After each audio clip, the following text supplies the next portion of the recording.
Hey, Domo community. Welcome to another ACE hands-on. I appreciate you all being here. If you haven't had a chance to yet, throw out in the comments where you're joining from. I always love seeing, we're international here, right? We've got folks from the UK, Texas. We've got our Utah contingent. My guy Brian down in St. George, North Carolina, PA, the Bay Area. Look at this, Diego from Portugal. Keep it coming. I love hearing about it. I appreciate you guys being here. I'm really excited about the topic that we've got at hand today. You'll get to meet another talented member of our ACE team, and I'm excited for you to meet her. Before we get to that, though, I would be remiss if I didn't take the opportunity to plug a big event we've got coming up. That's where I'll be in 4 weeks. Hopefully you'll be there with me. I would love to meet you all in person. That QR code up there in the upper right is for Domo Palooza. I'm sure you've all heard of it at this point. Hopefully you're all coming, but it is our big annual user conference. It's a ton of fun. We learn a lot. There's some really exciting product announcements that you don't want to miss. We've got some amazing pre-conference training that occurs on Monday and Tuesday. Tuesday night, we kick it off with a great welcome reception, and then all day Wednesday, all day Thursday. And if you can swing it with your schedule, we'll take you skiing on Friday. So we got, I think last week, a little over 6 feet of snow. So hopefully you can come, you can join us for that. Would love to see you and meet you there. And so, yeah, please join us. Like I said, it's, 4 weeks from today. That's where I'll be. Hope to be there with you. But let's get to the task at hand, right? So our webinar today, Master Change Management in Domo, hands-on workshop for version-controlled content updates. Now, for a lot of you, things like version control and software development lifecycle, those are terms you use all the time. They're second nature. It's part of your planning, and I think it should be part of all of those. But let me tell you a story, and I think all of you can relate to this. About 6 years ago, COVID-19, I know it's a distant memory, I hate to bring it up, but all of a sudden it took the world by storm, quite literally. And me and a few other people at Domo all had an idea like, hey, we should take some of this data and put it together and put it out there. We made a dashboard. It was a quick thing. We did it on a whim, threw it out there. Next thing we know, it's getting viewed by millions of people. And so we wanted to make some changes to it, but when and how do you do that, right? When it's being consumed by everybody. I've had similar experiences internally where, I throw together an App Studio app. It, goes viral, if you will, inside of the organization. The next thing I know, I've got, a bunch of people that have got it bookmarked and they're viewing it every week. And as I want to make changes or enhancements to that, how do I do it without disrupting my user experience, right? People have got scheduled reports built off of it. They've got it bookmarked. And that is what Savannah is going to walk you through today. Let's add Savannah to the stage. Savannah, good morning.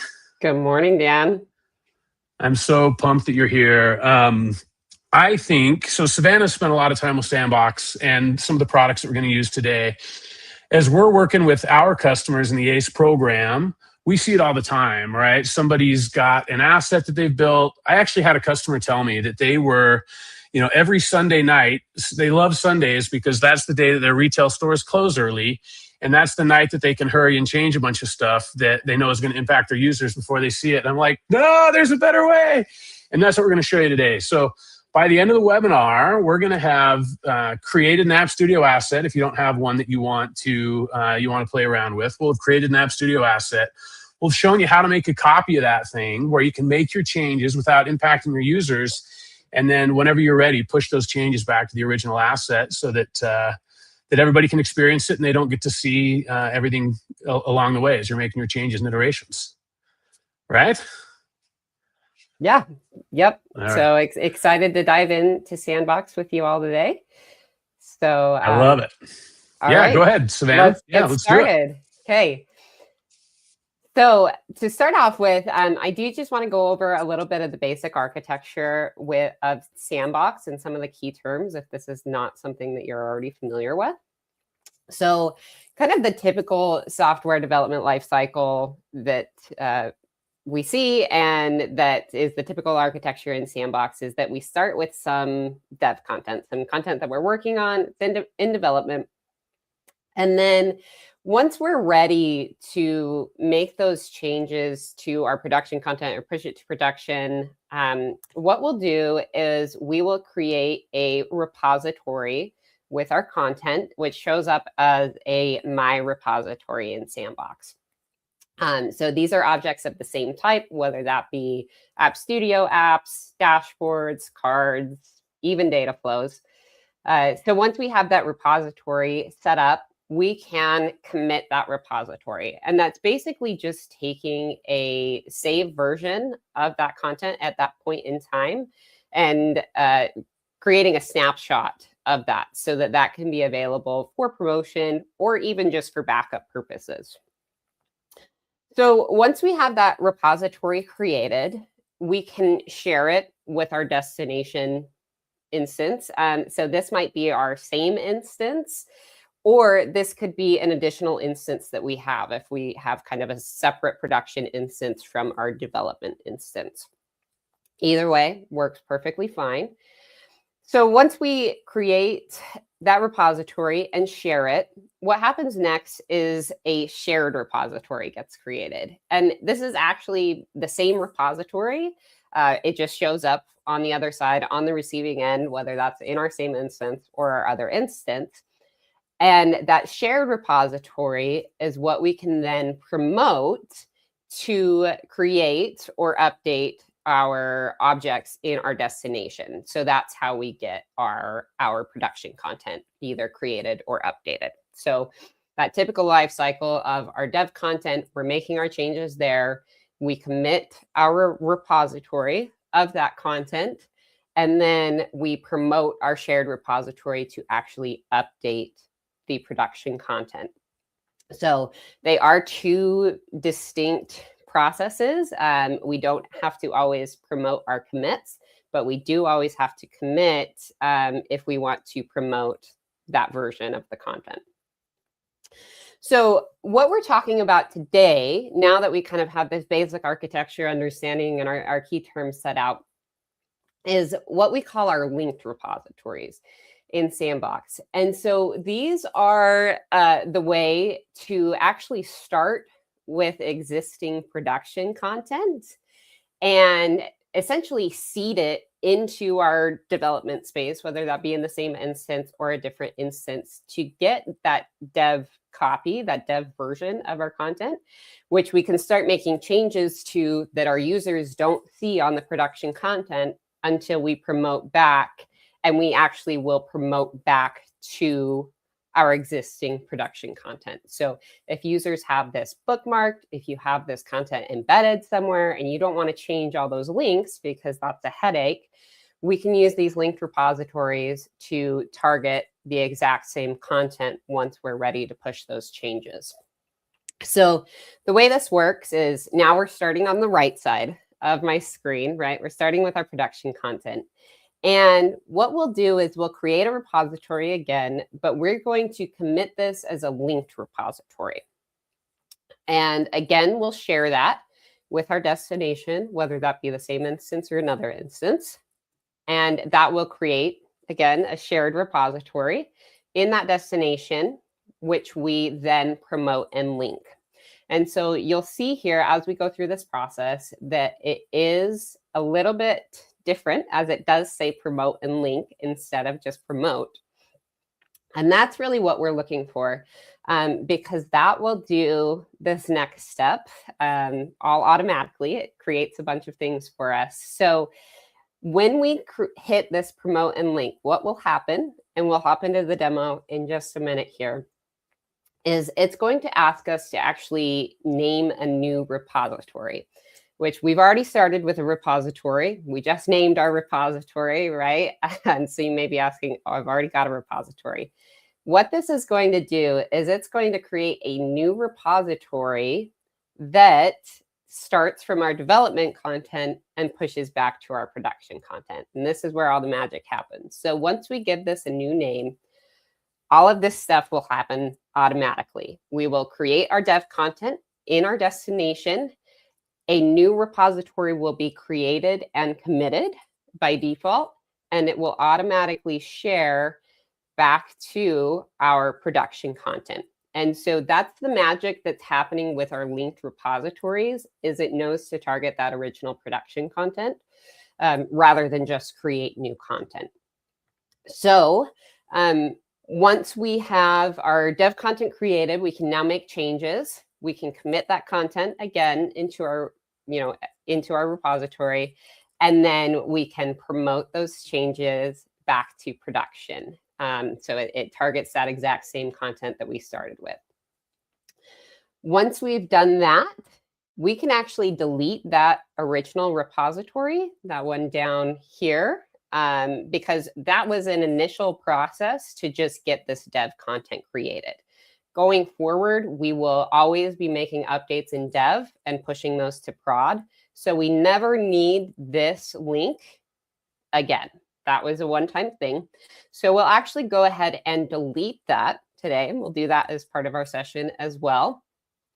Because once we delete that, it looks just like our standard architecture, right? Of our dev content, we share that and promote that to our production content. So it's just kind of an extra thing as we start, when we're starting with production content, to be able to bring it into our development lifecycle of having that dev space and then promoting it back to our prod content without creating a bunch of new content.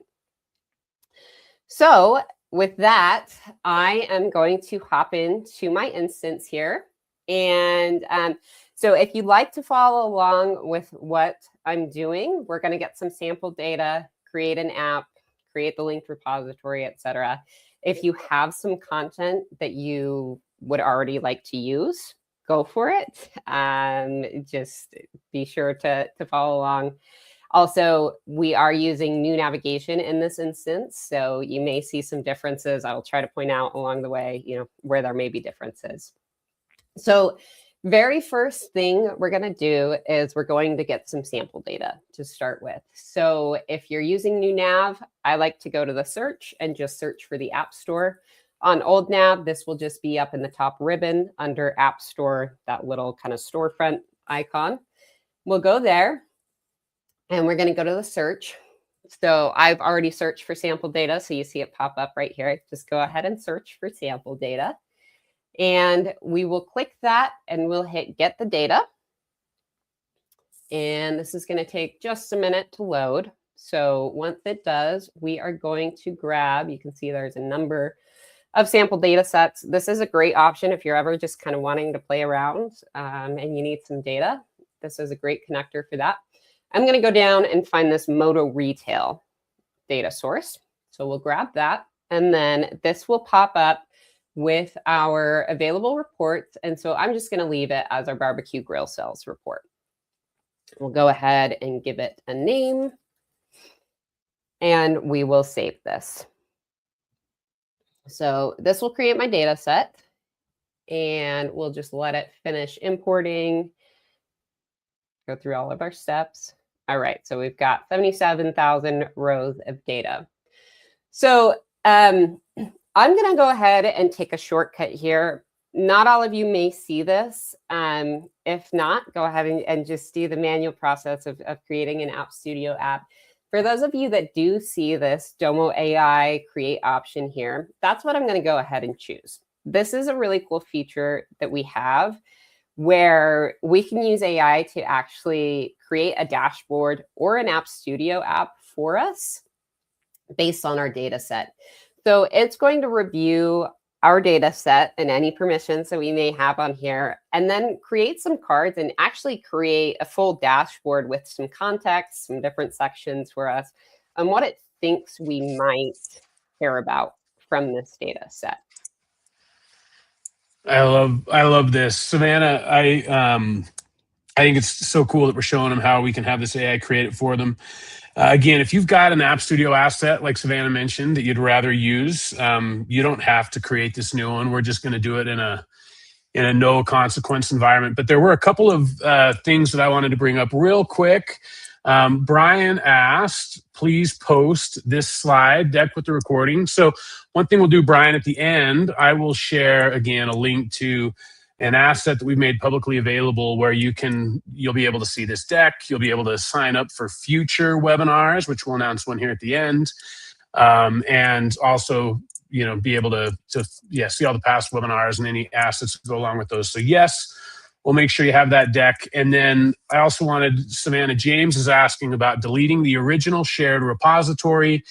I think we're going to answer this as we go through the demo, but just wanted to make sure you had a chance to see James' question there.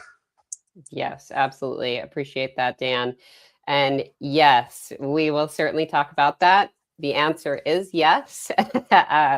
Once we have a dev version, we should always be making changes to our dev version, because once we have that connection established, it will, as soon as we promote the changes, it will override anything that we have in prod. So if you've been making changes in both places, you're going to have a bad time. So we'll talk about that more as we go. So thanks for jumping in there, Dan. We do have our cards created now, so you can see that our AI was very diligent, analyzed what we have in the data and created a bunch of charts and sections for us. Now, I can deselect some of these if I don't really care to include them in my dashboard. I'll just deselect that one for now. Everything else I'll keep. So down here, you'll see my option to either create dashboard or create app, or I can even add this to existing dashboards or apps. So kind of a nice feature if you're bringing in a new data set that's maybe related to an app or dashboard that you already have created. You can just kind of pop this right in there. For today, I'm going to go ahead and just create an app with that because I don't have an existing app that I want to add this to. So again, that's just going to take another minute here to save those charts down, save all of our sections, our headers. So it's doing a lot with our layout here. And then it's going to pop me into my new App Studio app. You'll see that everything gets this little Domo AI suffix added to it. So we can see this was created by Domo AI.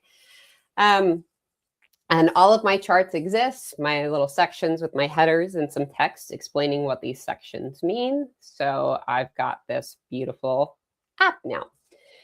Now, before we go, I am just going to change this page name here. And again, this may look a little bit different than your environment. This is a new feature that we have coming that you may see more of in the near future. So just kind of changes some of the layout of App Studio and some of the things that you can do within the studio. So I will give this a new name here. We'll just call this Grill Sales. And we're going to change this little icon here and put it on the right. All right. But I'm happy with this. I'm going to save this down. And now I've got my barbecue grill sales app. So this is in production right now. I'm going to go back to my App Studio landing page. I'm going to go ahead and share this with a colleague of mine. So we're going to send this to Georgia. And I'm logged in as Georgia on my other screen over here. So I'm going to go ahead and refresh my page. And I will see this new app that has been shared with me. Pop in, see everything that we just saw there. And what I want to do is I'm going to add this to my navigation just so that I have it easily accessible all the time. Right. So now what I'm going to do is I am deciding that I need to make some changes to this production app. It's already been shared out with my users. I don't want them to have to, find a different app that I create as my production. I want to make some changes without them seeing or without me scheduling, Sunday night at 10 p.m. or something when they won't be looking at my app. So I'm going to go create my linked repository now to create a dev copy of this app.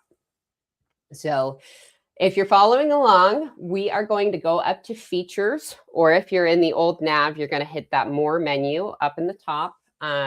It looks like the same grid here. And we are going to go to the admin page. And then you should see under governance here, sandbox. Now, again, you may have certain permissions that you don't actually see this, in which case just follow along.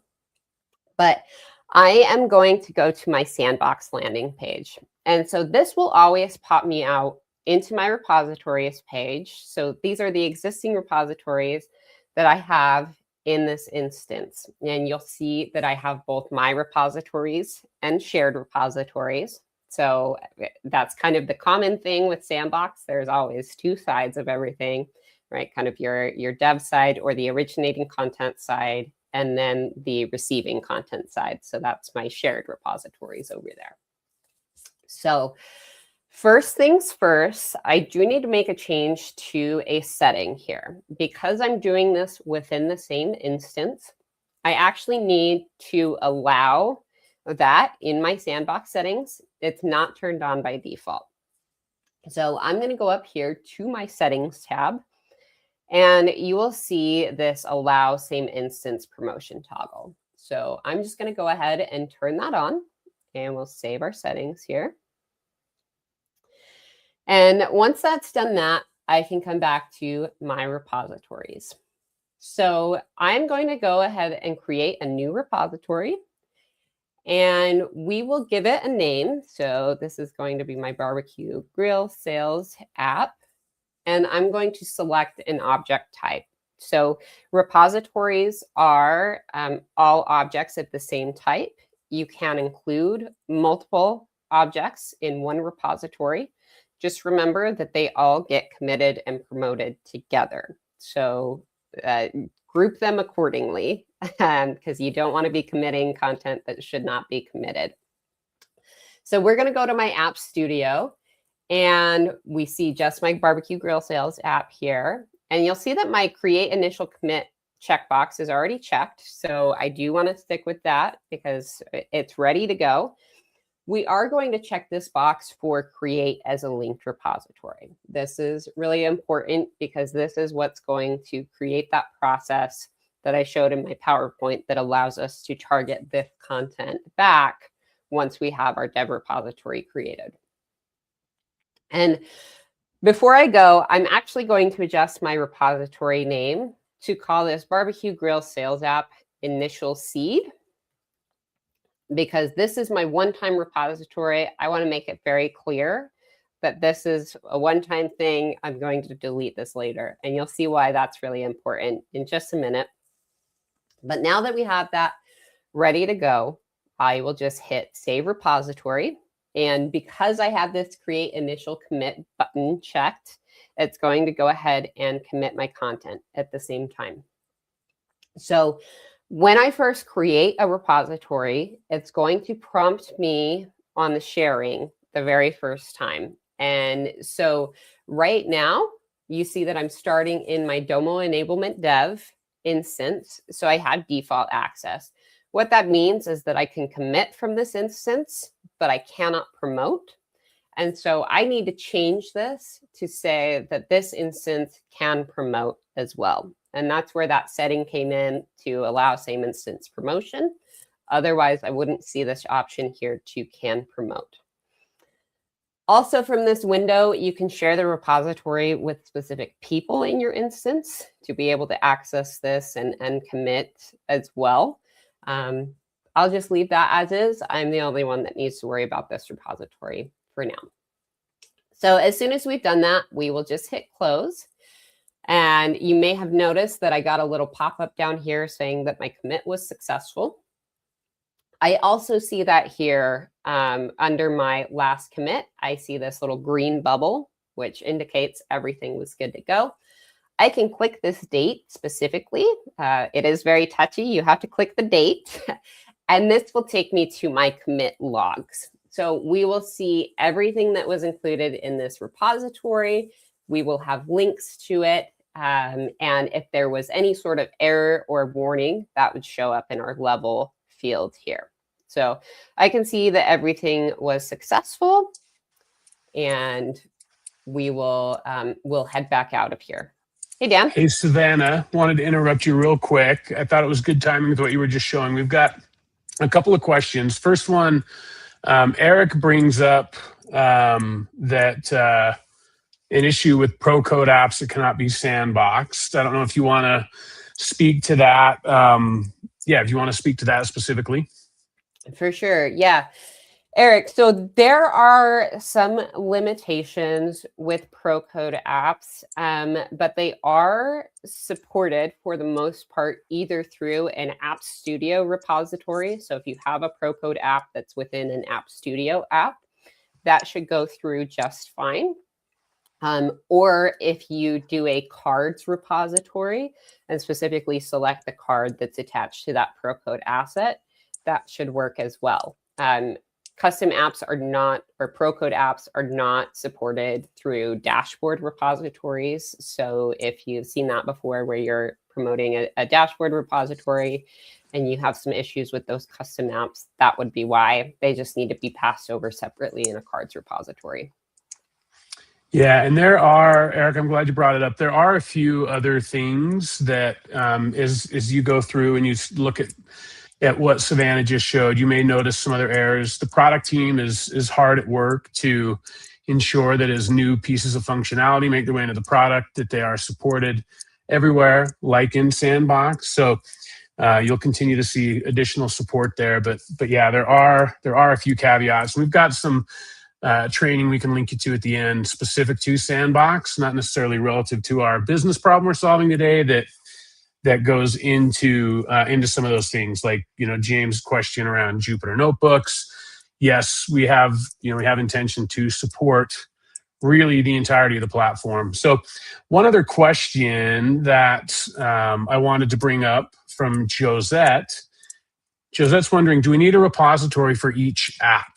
I know we talked a little bit, obviously the problem we're solving here today is with this one specific app, but do you want to share just real quickly kind of some best practices around what should be included, how many repositories we need, the pros and cons of having multiple assets in those? Yeah, great question, Josette. So you don't necessarily need a repository for each app. It's typically kind of, if you organize things by their business question or by their department,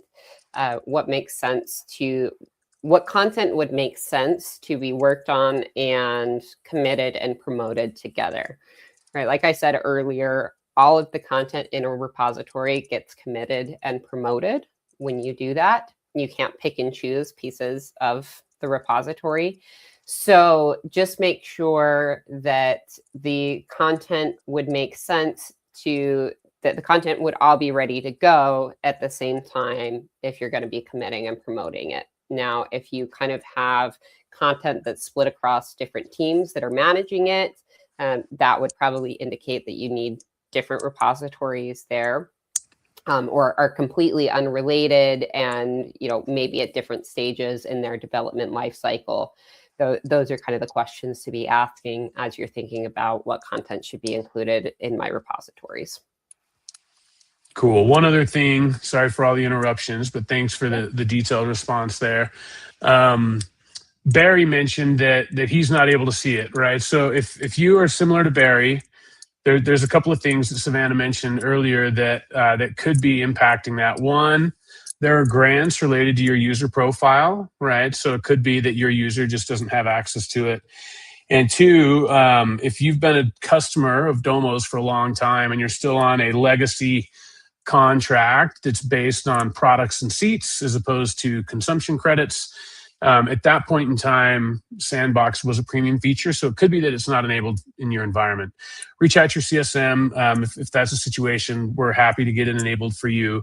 But hopefully most of you are seeing that. Just know that if you're not, those are a couple of the scenarios that could have you in that situation. Awesome. Thanks a bunch, Dan. Cool, yeah, no problem. Definitely good questions. Appreciate them. Keep them coming. If we don't get to them along the way, we can certainly review those at the end. So All right, so now that I've got my repository committed, created and committed, we see that it was all successful. This is where the shared repositories comes in. Now, because I'm doing this in the same instance, this is going to exist in the same place that I am, right? If you're using a different instance for your production or your development, then you will see it in the shared repositories in that instance, not this instance. So I'm just going to go over here and you will see that I have this repository listed now that has this little link symbol. So we know that this is a linked repository. So it's going to do all of that magic as soon as I do the promotion. So very first thing is I'm going to hit promote. Now, if you're doing this in a different instance, you will see assign owner listed here first. Because I'm in the same instance, it's automatically going to assign it to me. But just note that if you are in a different instance, you'll see that as an extra step. And that's just assigning the owner of the content by default that gets created from this. So I'm going to be listed as the owner here. You see I'm up here. And so a couple things that you'll see here on this promote page. First is the version. So as long as a version is available to be promoted, we will see that in our drop-down list here. We've only committed this repository once, as should be the case with linked repositories initial seats. And then it's going to take us to this mapping page. It does require us to map the data source that's powering my content. In this case, I only have one data source powering it. If you have multiple, you will see a line for each data set.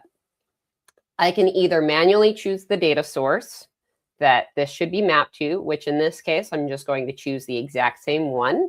If you wanted to develop your content with different data, you can certainly do that. Just make sure that the schema matches exactly. Some people have maybe a test database or a limited set of data that they develop with. So if that's the case for you, you can certainly do that here. For me, I'm going to choose the exact same data set. So I'm just going to hit the start auto mapping. This can definitely save time if you have a lot of data sets listed here. I only have one, but it did find that because it's checking the schemas. And it's just going to require me to confirm that that's the right data set that I want. You'll see I get this green here. Schema matches. We're all good. Now, before I hit promote and link, because I'm in the same instance that my production content is, it's really important to make it very clear which content is my development content versus which content is my production content, right? Otherwise, you'll just have two copies of the app and the cards, and it may get confusing on which one is which. So under our advanced tab here, we have what are called rename rules, which are very helpful as we're doing the same instance architecture so that we can make it very clear on what our production content is and what our dev content is. Now, some people like to have prod prepended to all of their production content.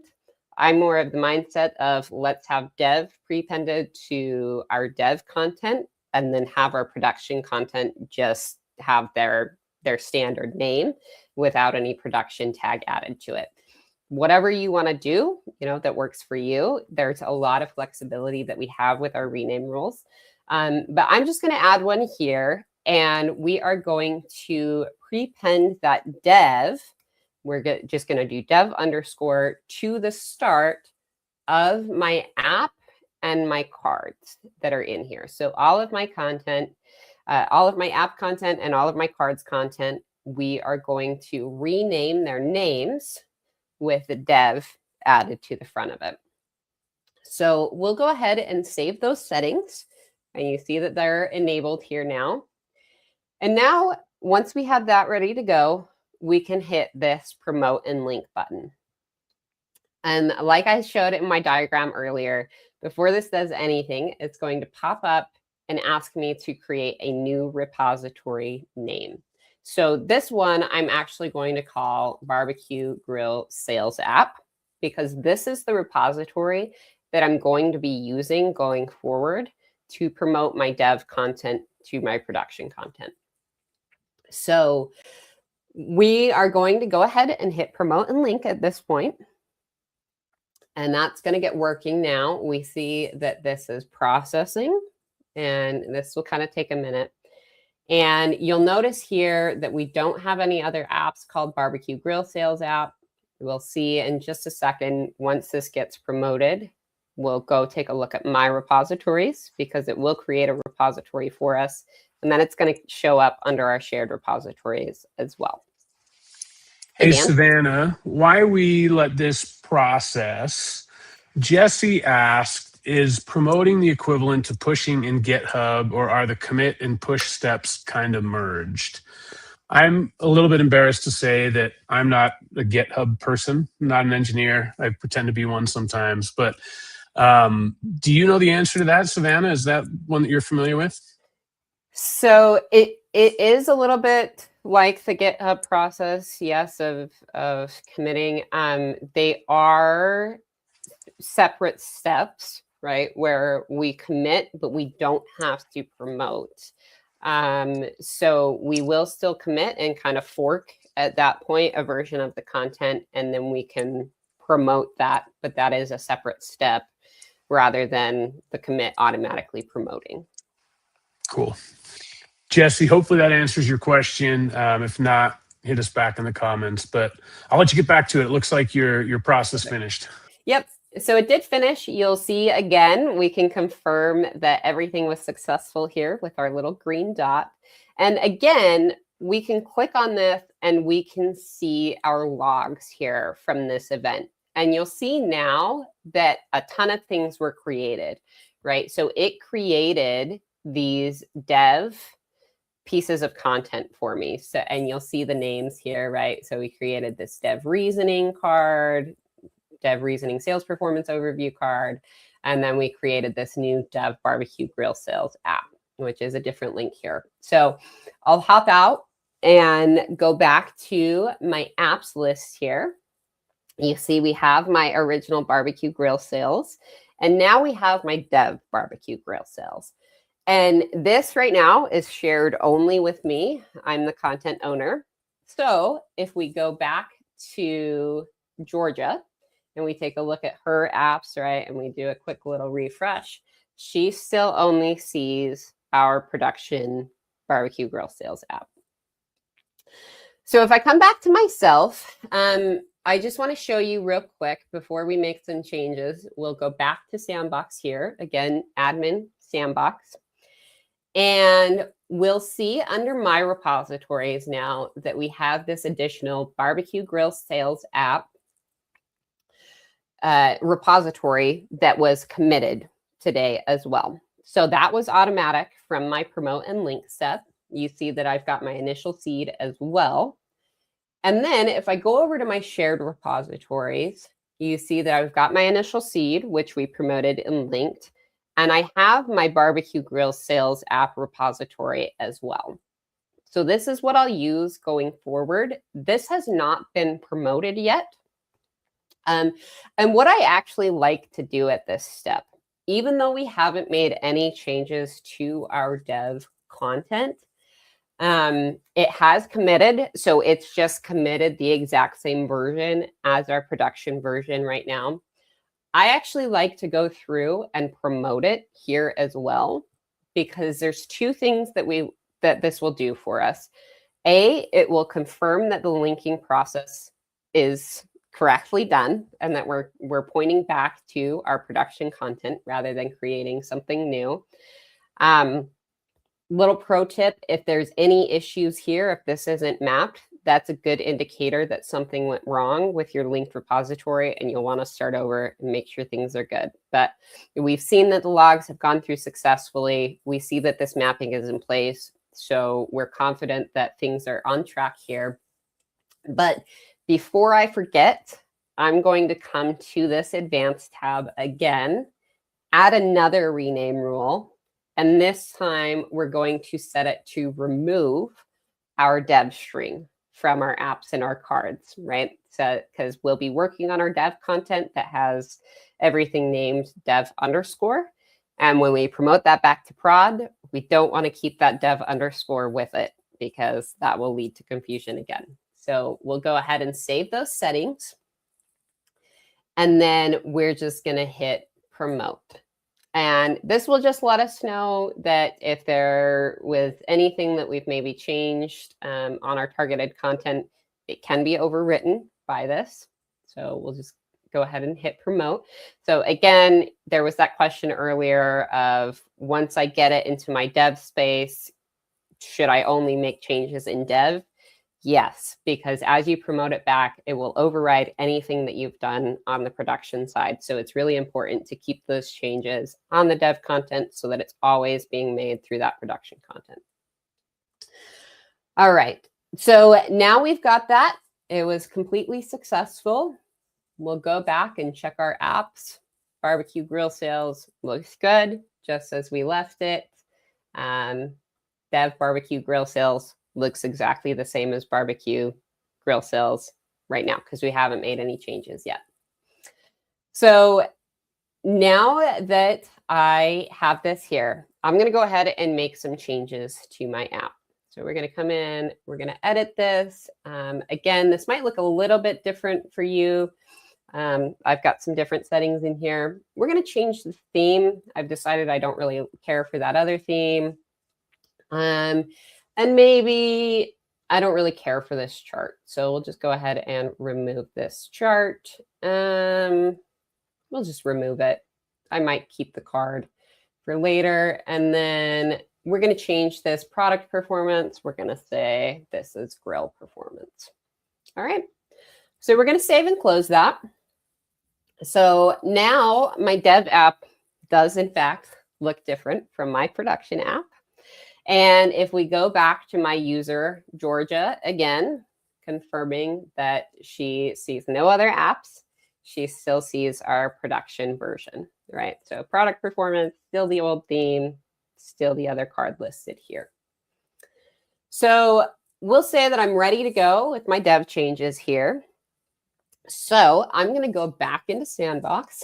Again, admin, Sandbox, you know, a lot of back and forth. And we are going to go to this My Repository side. So we are completely done with our initial seed repository. So what I'm going to do actually, before I do anything else, just to make it very clear for me, I'm going to delete this repository. This has done what it needs to do. It got my dev content created. And I've confirmed that my seeding and my linking process worked just fine by promoting my new repository back.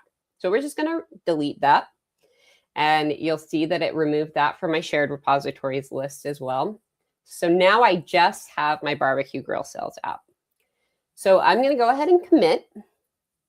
And we'll give it a description, change theme, and some other things. And we're going to keep this box checked to allow this commit to be promoted.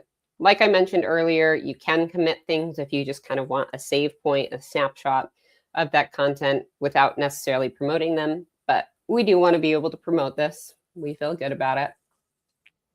So that's going to commit. It should be pretty quick. The linked repositories initially can kind of take longer than a standard repository because there's more that they're doing there. But that one is already done. Hey, Dan. Hey, Savannah, one thing real quick, just to make sure that the audience is aware. So that Dev App Studio app that we created, that's really just a regular App Studio app. We can invite a select set of users to there for user testing. We can share it. We can do everything that we want to along the way of getting it to the point where we know we want to override it, right? There's nothing Definitely. special or unique about it other than it's not shared with anybody by default. Nothing special or unique about it. Yep. There's Cool. it's just only shared with me for right now. I can share it with the rest of my BI team, anybody who should be making changes to that app, but I won't share it with my users that should only be seeing the production side. Sure. And cool. So I'll show you here. If I just click on this repository, you will see what's included in the repository. So this one has my dev app. And again, if I can click on my commit logs, you'll see that all of my dev content was committed as part of this. So now I'm going to go over to my shared repositories because I've only committed that dev app. So if I take a quick detour and I come back to my prod app, still no changes have taken place because I have not promoted the content yet. So my dev content has been committed, but I have not promoted my production content. So we'll go back to Sandbox. We're going to go to my shared repositories, and we're going to go back to my barbecue grill sales app. We'll just hit this promote again. And you'll see now it's defaulting to version 2. And I can see my information that I added there, that I changed my theme and some other things. I can, as long as the version is available to promote, I can pick and choose what I'm promoting here. But I do want to promote V2, so I'll just leave that as such. And again, we'll just confirm that my rename rules are enabled. And then we'll hit promote. So what this is allowing me to do, right, I've made my changes in dev. If I were to just kind of save as that app and have one copy, basically, that's my dev copy, then when I'm ready to make that change in production, I would have to manually go make those changes, right? But this Sandbox linked repository is allowing me to just make that change in one place, and then Sandbox does the rest of the work for me, showing those changes in the production app. So now I'm going to go back to my apps again, and we saw that that promote was successful. So when I pull up my production app, now we see that those changes have taken place. I don't have dev attached to any of these, but I have my new theme, my card has been removed, and my header has been changed here. And again, just to confirm for Georgia over here, so we've got my little link here. Now when Georgia loads it, Georgia also sees the production version without any sort of disruption to her flow, without having to schedule this at 10 p.m. on a Sunday to make those changes for us. So that is linked repositories in a nutshell. Savannah, I love it. I've seen so many customers that, like I said early on, if you're planning for version control and software development lifecycle and all those sorts of things right out of the gate, great, right? But I love how we help these guys understand how they can use these tools to solve that problem of, hey, I didn't have the forethought to do that. I've got this thing, people are using it, and how can I make changes to it that aren't super disruptive? So I absolutely love that. We did have a few questions. One from Jeff. Does the repo cover Magic ETL promotion from sandbox to production? Obviously, we were focused on this use case around this App Studio asset, but do you want to take just a second and hit on how users can leverage the Sandbox product to move other assets around inside of Domo? Absolutely. Yeah. So with Sandbox, there are multiple object types supported. So if we just hop back into our new repository, you'll see all of them listed here. So data flows are one of those repository types. So certainly a common use case to bring those data flows into that development lifecycle of having a dev version and a production version. Now, Sandbox doesn't move any data, it moves that content. So it moves the data flow, but not the data itself. So if you are with your data sets, you can change what's powering the data flows, the dev data flows, as opposed to the production data flows.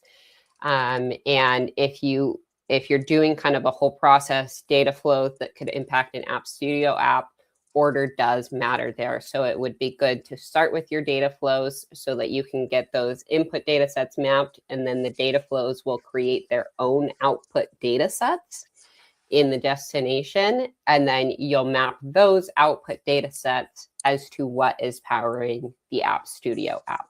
So you can create that App Studio app repository after you do the data flow repository so that you have those kind of output data sets created. I love it. Yeah. So obviously more areas of the product are going to be continued to add in here, but currently Pages, App Studio, cards, data flows, views, and then connectors. In the case of connectors, it's the connector settings and all those sorts of things. So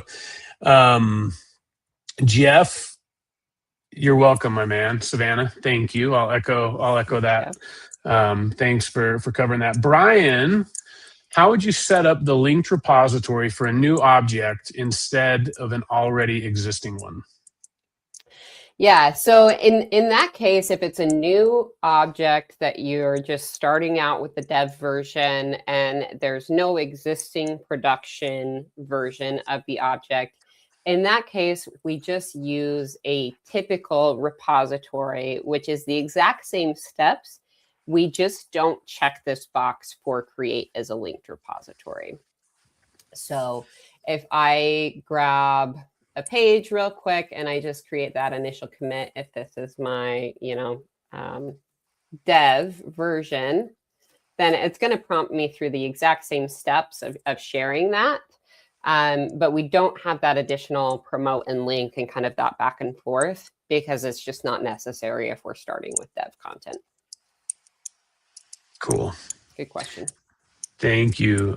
Tony was wondering if you could comment real quick on, so one of the things that you hit on earlier, right, is we've talked a lot about same instance versus multi-instance. And obviously in the example that we talked through today, we did everything inside of one instance. A common use case that you'd mentioned, Savannah, is for customers to have one, dev environment, a Domo instance that's purely for development, and a Domo instance that content's consumed in. Tony's wondering if you can just talk briefly about benefit or strategy of doing things inside of a singular instance or, working across multiple instances. Yeah, absolutely. So there are definitely pros and cons with each method. So with a multi-instance, that can make it really clear on where your development space is and what your development content is. And then you have your production content always in your prod instance, right? And so maybe your production instance has all of your users from your company in it, and then your development instance has only your BI team users in it, those that are developing content. So that works really well when you kind of have a limited team that's developing content rather than more of that self-serve developing content. Because there is the governance consideration of managing users in that separate instance, maybe setting up SSO for that instance, and then data considerations, if you want to bring in data into that instance as well, raw data, or if you want to virtualize that data from your production instance. So those are kind of some of the considerations with multi-instance. With same instance, you have all of your data in the one place, you have all of your users there, but it can sometimes get a little cluttered with all of the content in there. And unless you're utilizing the rename rules, it can get very confusing very fast on what content is production versus dev. So you just want to make sure that you always have those guardrails in place, really with either option that you choose. I'd say we very commonly see multi-instance approaches. It just depends on where you want to manage what, right? So. Yeah, cool. Thank you for that. We did have a question about consumption credits being used. William, you want to check with your account team, right? Savannah is an expert at the Domo product. She's not familiar with the terms of your contract. So I don't believe there's going to be any implications there for you, but you're going to absolutely want to talk with your account team or look at our consumption terms online. So Savannah, thank you so much. That was amazing. Well, thank you. I am always happy to talk sandbox, so I was glad to be here. Thank you all for joining. Really appreciate it and hope this clarified some of those linked repositories for you. Yeah, thank you. If these guys want to go do kind of a deep dive on Sandbox, what would you suggest is the best place for them to go really dig in and learn all the nuances of it? Absolutely. Yeah. So we do have a couple of KB articles on Sandbox. There's actually one specifically dedicated for these linked repositories as well. But our education team does have a Sandbox hands-on course that they do about every 6 weeks. So that is a really great course to take if you want to learn more about Sandbox in general as well. And I believe that we have a pre-con training at Domopalooza as well. So if you're coming to Domopalooza and you want to learn more about Sandbox, check that out on our list of pre-con trainings that are available. Thanks so much, Savannah. One more plug for Domopalooza there. But hey, in closing, I just wanted to say that we've got, as mentioned, we're committed to doing these every couple of weeks. The next one coming up is we're working through some scheduling things with Domopalooza right around the corner. But I would encourage you to check out this QR code. This will take you to a publicly available Domo asset where we have all of our ACE webinars available. You can sign up for future ones. I know I talked about this during the last one. I made a mistake. The button to sign up for future ones wasn't actually configured. It didn't do anything. So if you did it before, I apologize. That was an oversight on my part, but I promise you it's working now. Scan that QR code, go to get notified. We should have those scheduling things ironed out in the next day or so. And we're going to cover a really cool use case around time comparisons and different tips and tricks to make your content available for a larger audience in some more interactive ways. So we'll have David Taratzis on for that one. I'm really excited about it. But again, that QR code is where you can find all the past webinars and things like that slide that Bryant and a few of you asked about will be available there under the supplemental assets. So thank you so much for spending some time with us this morning. Thanks for the questions and the engagement. I know that Savannah loves it. I love it. We love working with you guys. So thanks again for being here. We'll look forward to catching you on the next one. Have a good day.